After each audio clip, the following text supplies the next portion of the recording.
Assalamualaikum warahmatullahi wabarakatuh. Selamat siang semuanya.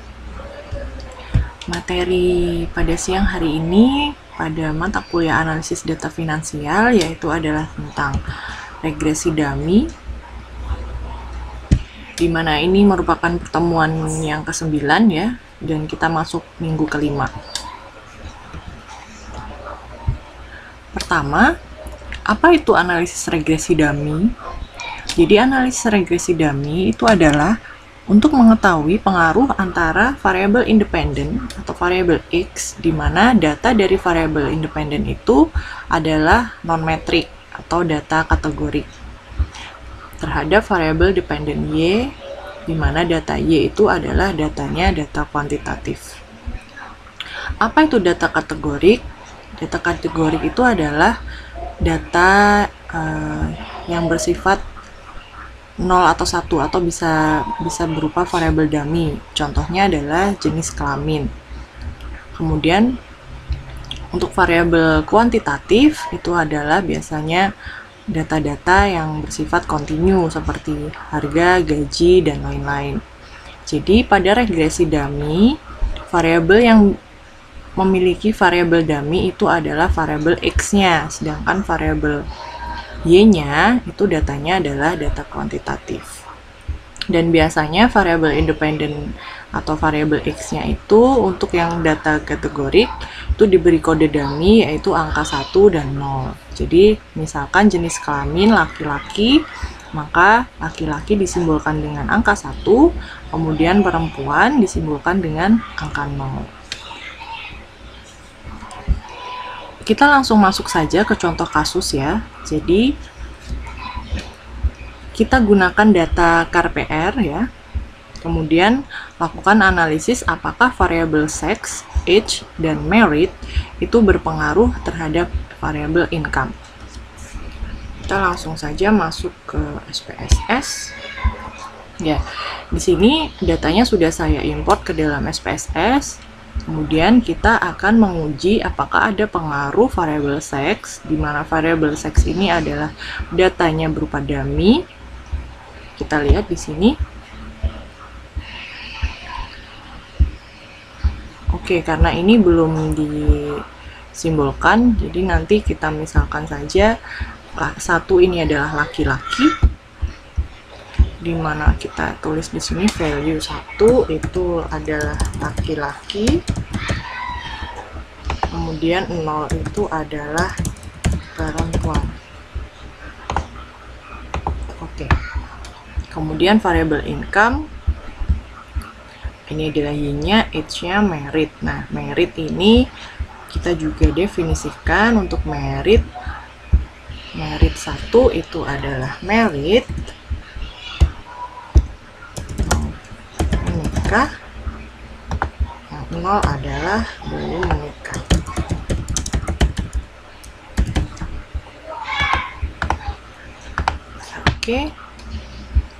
Oke, kalau sudah begini, kita langsung saja kita regresikan, kita klik analyze, kemudian regression, linear.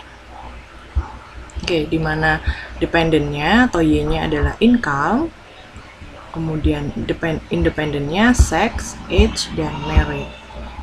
Kita gunakan metodenya, metode enter terlebih dahulu ya, untuk kita lihat hasilnya. Kemudian statistik, jangan lupa kita klik collinearity diagnostic, kemudian Darwin-Watson. Di sini untuk menguji asumsi independen nantinya. Maka kita harus klik Darwin-Watson, kita centang. Kemudian kita continue. Pada plot jangan lupa di sini kita plot scatter plot untuk mengetahui asumsi identik ya, S-recip dan Z-predict. Kemudian ini untuk normality, kita centang histogram dan normal probability plot. Kemudian kita klik continue, dan pada save kita centang yang residual unstandardized. Kemudian kita klik continue. Kalau sudah, kita oke. Kita lihat hasilnya. Kita tunggu. Oke. Baik, di sini sudah keluar ya. di mana didapatkan model summary, kemudian ANOVA-nya, koefisien, dan juga plot-plotnya. Baik, kita analisis dulu pada model summary ya. Ini kita copy dulu. Oke, setelah kita kopikan ke dalam PPT, didapatkan output pada model summary seperti ini. Kemudian interpretasinya, diketahui nilai R-nya sebesar 0,78. Ini artinya antara variabel X dan variabel Y ini memiliki hubungan yang kuat, di mana kita bisa lihat di sini tingkat hubungan berdasarkan interval koefisien regresinya ya. Nilai 0 sampai 0,1 atau 2 itu sangat rendah, itu sekian itu rendah, di mana 0,78 berada di sini, maka dikatakan dia memiliki hubungan yang kuat. Kemudian kita lihat nilai R square-nya, karena tadi yang kita masukkan adalah semua variabel ya, kita belum melihat nilai variabel mana yang tidak signifikan, maka kita lihat nilai R square adjusted-nya itu sebesar 0,588, di mana maksudnya atau interpretasi dari angka ini adalah variabel age, sex, dan merit itu memberikan pengaruh sebesar 58,8% terhadap variabel income, dan sisanya 100% dikurangi 58,8% ini dipengaruhi oleh variabel lainnya. Selanjutnya kita lihat di sini pada variabel ANOVA. Kita copy, kita taruh di PowerPoint saja supaya mudah ya. Seperti kita ketahui bahwa untuk output ANOVA ini adalah digunakan untuk uji serentak ya, dimana yang kita lihat adalah nilai signifikansinya. Nilai signifikansinya di sini didapatkan 0 ya, karena nilai signifikansinya kurang dari p-value ya, kurang dari 0,05, sehingga dapat disimpulkan bahwa variabel age, sex, dan merit atau variabel-variabel X-nya itu secara bersama-sama memiliki pengaruh terhadap variabel income. Ini untuk uji ANOVA. Kemudian kita lihat di sini output selanjutnya adalah koefisien. Kita copy dulu ya. Kita copy, kita taruh di PowerPoint. Baik, untuk interpretasi pada koefisien sudah saya kopikan pada dalam SPSS. Bisa dilihat seperti ini ya. Ini untuk melihat uji parsial terlebih dahulu, yaitu uji variabel X secara individu. Bisa kita lihat di sini nilai signifikansinya. Kita lihat nilai variabel sex, dia sudah kurang dari 0,05, maka dia signifikan. Kemudian age juga signifikan. Di sini ada variabel merit, di sini dia lebih dari 0,05, berarti untuk variabel merit dia tidak signifikan. Tapi di sini kita abaikan dulu signifikansinya, jadi kita tuliskan dulu semua variabelnya ke dalam model. Pada saat kita tuliskan variabel ke dalam model, diperoleh bahwa Y sama dengan, kita tuliskan konstantanya minus 13523,08 ditambah dengan variabel estimasi parameter untuk variabel sex, yaitu sebesar 9754,866. Ini untuk variabel sex ya, atau X1-nya, plus variabel age di sini 1348 ya. Kemudian ditambah dengan variabel merit sebesar 3613. Nah, kemudian bagaimana interpretasinya? Interpretasinya yaitu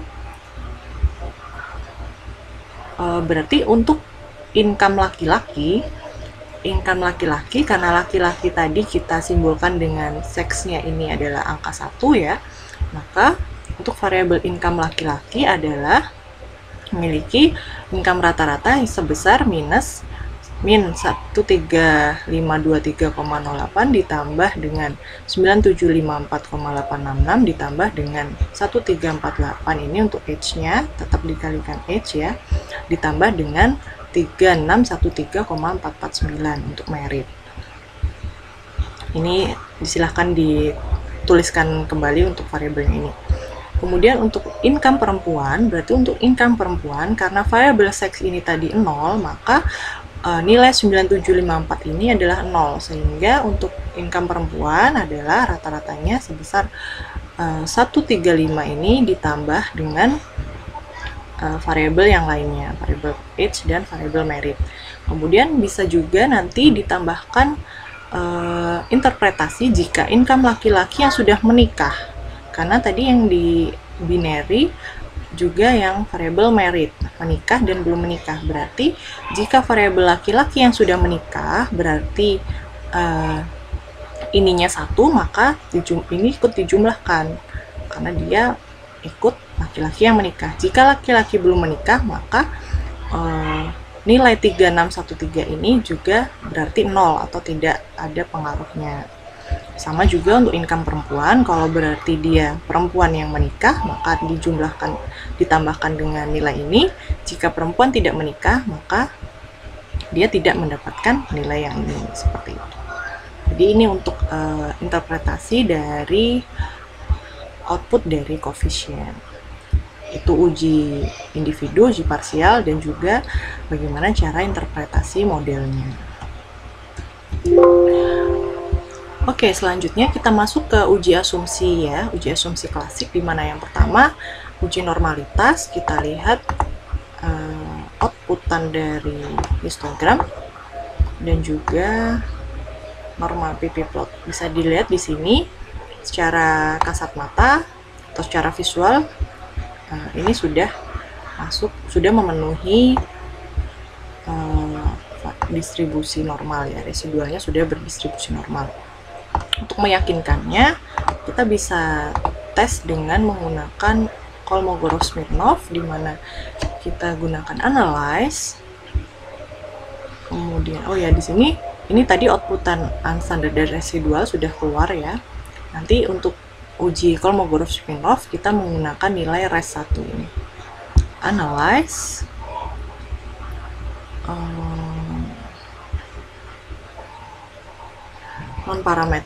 Non-parametric test ya, kemudian masuk satu sampel KS, kita masukkan unstandardized, kemudian kita centang tes distribution normal,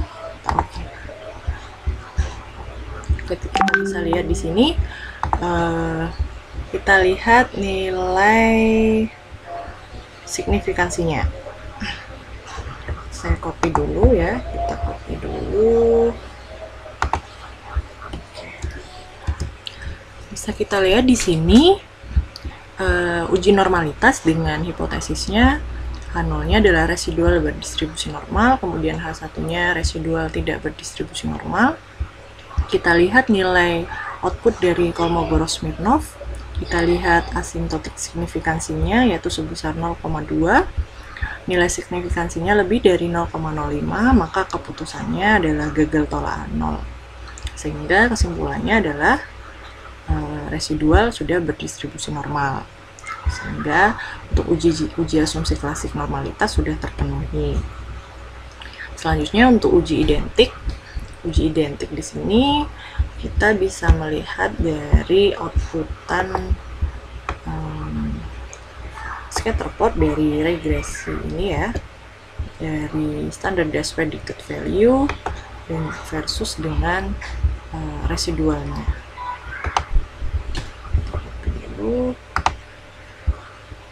Nah, berdasarkan output ini ya, plot ini bisa kita lihat ini sudah acak, sehingga bisa dikatakan secara visual uji asumsi identik sudah terpenuhi karena sudah tidak terdapat efek heteroskedastisitas pada residualnya. Untuk pengujian secara uji statistiknya supaya meyakinkan, kemarin kita menggunakan namanya uji Glatzer ya, dimana kita membuat variabel baru dulu, yaitu dengan mengabsolutkan nilai residualnya, kemudian kita modelkan, kita regresikan absolut residual dengan variabel independennya, kemudian kita cek nilai signifikansinya. Karena tadi kita menggunakan 3 variabel ya, kita tetap menggunakan 3 variabel. Kita transform dulu, kita compute variabel, di mana ini adalah absolute dari residual. Kita tulis ABS-nya saja ya. Kemudian numeriknya adalah ABS dari absolute residual. Udah gitu, oke. Kita lihat di sini. Oke, ini sudah keluar nilai absolutnya. Kemudian kita analyze, kita regresikan. Ini kita keluarkan, kemudian kita pakai nilai absolutnya. Kalau sudah, kita hilangkan dulu ini ya, supaya tidak keluar. Nah, kita tidak perlu ini, jadi ini kita hilangkan dulu. Oke.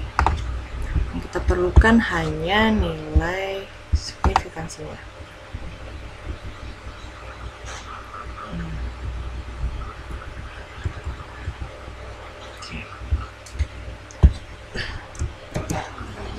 Kita lihat hasil dari regresi dari ABS ya, dengan semua variabelnya.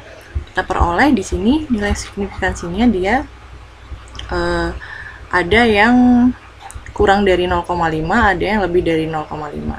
Syarat dari uji identik atau tidak ada gejala itu adalah nilai signifikansi harus lebih dari 0,05. Yang sudah memenuhi hanya variabel merit, sedangkan dua variabel sex dan age ini terdeteksi terdapat gejala heteroskedastisitas, begitu ya. Maka untuk uji asumsi identik ternyata pada saat dilakukan uji statistiknya didapatkan bahwa masih terdapat gejala heteroskedastisitas pada residualnya. Oke, saya tuliskan di sini sehingga disimpulkan bahwa residual belum identik atau terdapat efek heteroskedastisitas.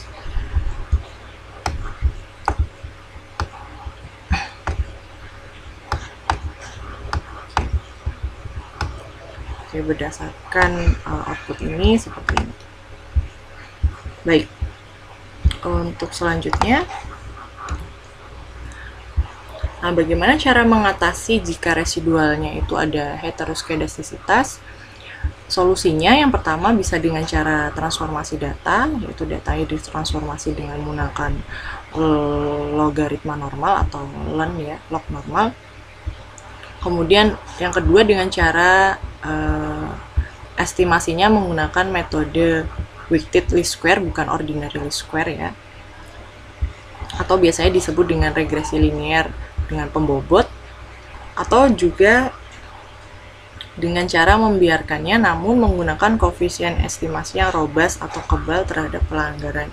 Oke, ya ini solusi yang lainnya. Jadi kalau misalnya ada heteroskedastisitas, solusinya mengatasinya yaitu dengan cara yang demikian. Untuk kasus kali ini kita biarkan saja, tetapi nanti pada kesimpulannya tetap dituliskan yaitu masih belum memenuhi asumsi residual yang identik. Begitu. Untuk selanjutnya masuk ke pengujian independen ya. Nanti pada pengujian independen ini kita menggunakan uji Durbin-Watson atau bisa juga nanti dengan plot residualnya diplotkan terhadap observation order gitu. Tapi di sini kita menggunakan uji independennya, uji asumsi independennya menggunakan uji Durbin-Watson. Bagaimana caranya? Dimana tadi kita sudah mendapatkan output dari Durbin-Watson. Kita lihat di sini. Nah, di model summary. Di model summary kita sudah mendapatkan nilai Durbin-Watson sebesar 2,32. Baik, untuk interpretasinya kita lihat di sini.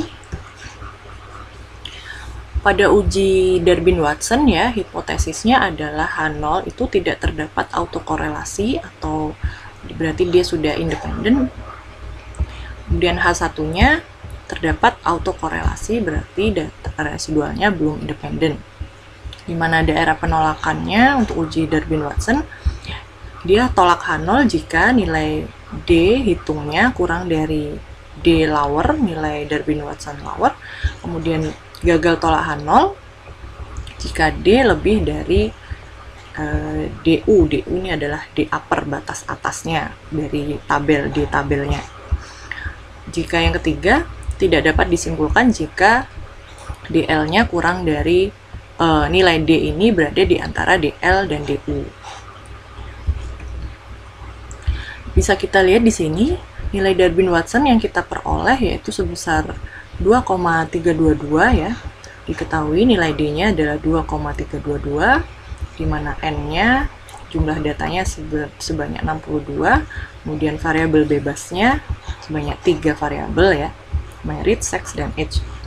K di sini adalah variabel jumlah banyak variabel bebas. Kemudian kita disuruh mencari nilai DL dan DU untuk membandingkan. Nah, caranya bagaimana? Kita lihat dari nilai tabel Darwin-Watson. Kita cek pada link ini ya. Saya sudah berikan linknya untuk mengecek nilai Darwin-Watson. Berada di sini. Ya, link tadi kalau kita buka, maka keluar seperti ini. Kita lihat pada di sini ada Darwin-Watson pada signifikansi 5% ya. Yang kita lihat ada pada signifikansi 5%. Sehingga kita lihat DW-nya yang 0,05. Kemudian untuk T ini adalah jumlah banyaknya data atau N ya. Kemudian K ini jumlah variabelnya. Kemudian kita cek di sini, berarti untuk T sama dengan 62, T 62 ada di sini.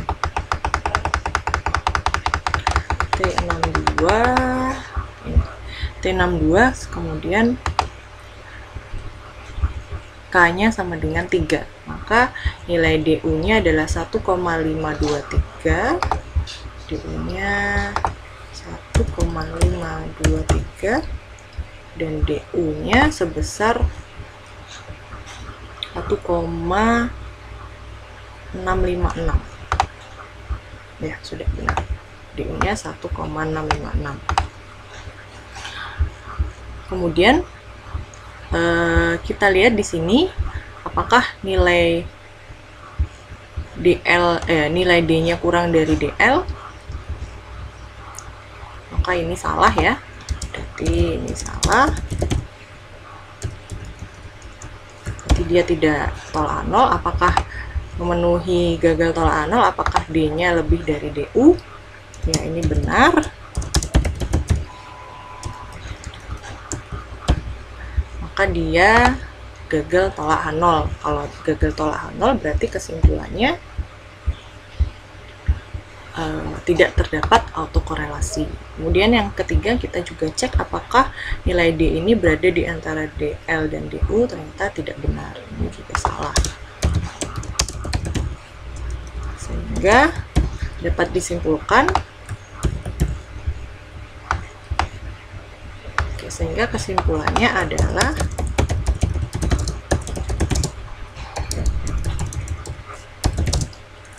tidak terdapat autokorelasi pada residual atau residual sudah independen.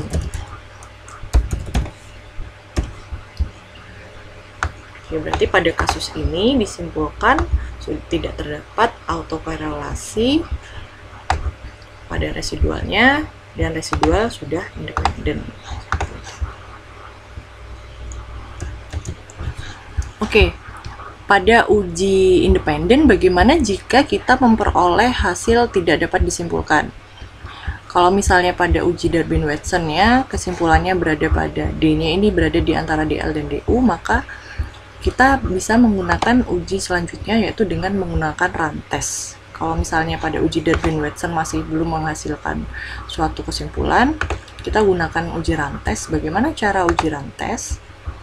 Ya, uji run test adalah kita menguji pada residualnya, kita klik analyze, kemudian non-parametric test, kemudian kita klik yang runs. Kita estimasikan yang unstandardized ya, kemudian kita oke. Maka hasilnya seperti ini. Ini hasil run test. Kita copy dulu, kita